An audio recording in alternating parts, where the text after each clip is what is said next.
Hey everyone, as always, thanks for stopping in on the Archangel 15. Wanted to do another presentation for you before I head out of the country for a while. I'm hoping to bring you some really interesting stuff in the future for my travels. This video is going to be on the Blacklist, or as many know it, the Hollywood Blacklist. There's so many people out there that have incredible talent that never really get to see the light of day or stay very deeply suppressed. This is in various fields such as entertainment industry, music industry, sports, you pretty much name it, all the way across the board. And I really believe this applies to me and my channel. I mean, I could tell you stories for probably a couple hours of just things, weird things that have happened to me over the years, and it goes on and on and on. I know I'm not alone on this. The reason I kind of felt compelled to do this, I was talking with a fellow YouTuber in a chat about the incredibly talented Billy Zane. He was in only a few movies that many know him for. Dead Calm, really great movie. My personal favorite, Demon Knight. If you haven't seen it, you can actually watch it on YouTube. And his most notable role is probably Titanic. He always kind of plays this villainous character.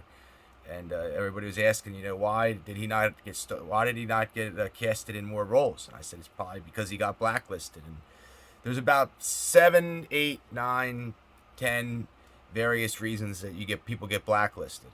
I'm going to cover the ones that I know. If you guys have any additional ones, please feel free to share them with me as well. But just this overall control of Hollywood and the news and everything, it just becomes sickening after a while. Like I personally, I've seen it even in recent years. The quality of filmmaking has just gone down. I mean, we used to have incredible movies. I mean, that were like average working person or just people would look forward to going to the movies, and it's not like that anymore. It's like part of this agenda to dehumanize people. And obviously with this fake COVID nonsense going on, the dynamics of movies have changed. And it's notable that the blacklist originally started with people who were associated or like thought to be part of a communist agenda or infiltrated by the communists. This was like in the 1940s in Hollywood. There's some notable people I know, like Lucille Ball and her husband, and others were like accused of this. And I personally believe that America is really the communist one, and that these people are probably like more egalitarian or like pro, human rights, I guess you could say. And number one, like probably first and foremost, and I really believe this is probably what happened with Billy Zane. I don't really know. I haven't talked to him, and I can't say for sure.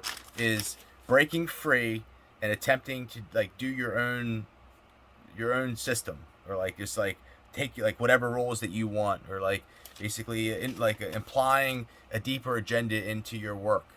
And like say that like they come to you and they want you to do this. You read the script and it's not something you want to do. It's like has like a derogatory theme to it or something like this.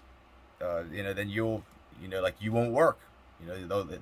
They won't give you any good roles, that you just won't get it. So like you have to conform to the work that they want you to do. And I feel like that's almost the case with me in many ways. And like other people in my family have sold out to the government and other things, and it's like there's definitely a system in place. If you go with the system, everything will be fine for you. But when you start to go against the system and you start to ask questions, that's when the problems really arise. So, like I said, just not being controlled or not being controllable, I guess you could say, number one. Number two, anti-Semitism, racism, or like implying too much of a religious aspect into your work, or like I guess your personal dialogue. And like I say anti-Semitism, but it's really like anti-Zionism. And it's very well known that Hollywood is deeply infiltrated by Zionists and also by Chinese as well. But like there's different entities of the Chinese that do this for various reasons. I could almost do a whole documentary on this, how it goes back many years ago. So then you have comments or behavior, comments or behavior deemed to be unacceptable or inappropriate, or like I said, being associated with like too egalitarian or against the 1%, or like outspoken about economic inequality. Like say you you're on the, like years ago they used to do this. You had like these scandal shows and everything. That, oh, this person, was out in public drunk, or got caught doing drugs, or screwing a prostitute, or something like that. And like they can make you and they can break you even faster than they made you, and that's what they do. And like like I said, like it's like a part of it, I guess, is fodder for the masses. It's like, well, if we didn't have this to talk about, what else would we talk about? And like it's not really like the same like it used to be. I mean, back in like the '90s, this used to be like a big deal. Everybody wanted to know what this actor was doing and this and so forth. It's like like I think like there's so much seriousness in the world right now that people just don't buy into this anymore. It's like people have their own lives, and could care less about what these stuck-up people are doing. They're all controlled anyway. So, it's number 4. This is a really big one. Is like speaking out against sexual abuse, like human trafficking, pedophilia, cloning, or like the pecking order that goes on in Hollywood. And like the whole like a lot of people that spoke out against Harvey Weinstein had this issue as well. Like it's like there's like a pecking order. It's like if you like basically want to make it big in Hollywood, then you either have to suck somebody off or take it, underneath a desk somewhere. When you go into your casting calls, and like it's not just like this in Hollywood. It's like this in a lot of other places, like big corporations, government, and it's like this Socratic method, like almost like sororities and fraternities. Kind of get into this as well, and like I see this starting to fall. And it's probably a good thing. And like I said, anybody that's outspoken on this, and I've every single one of these, I'm like that's probably why I'm so very deeply suppressed. Like I'm outspoken on almost every single one of these.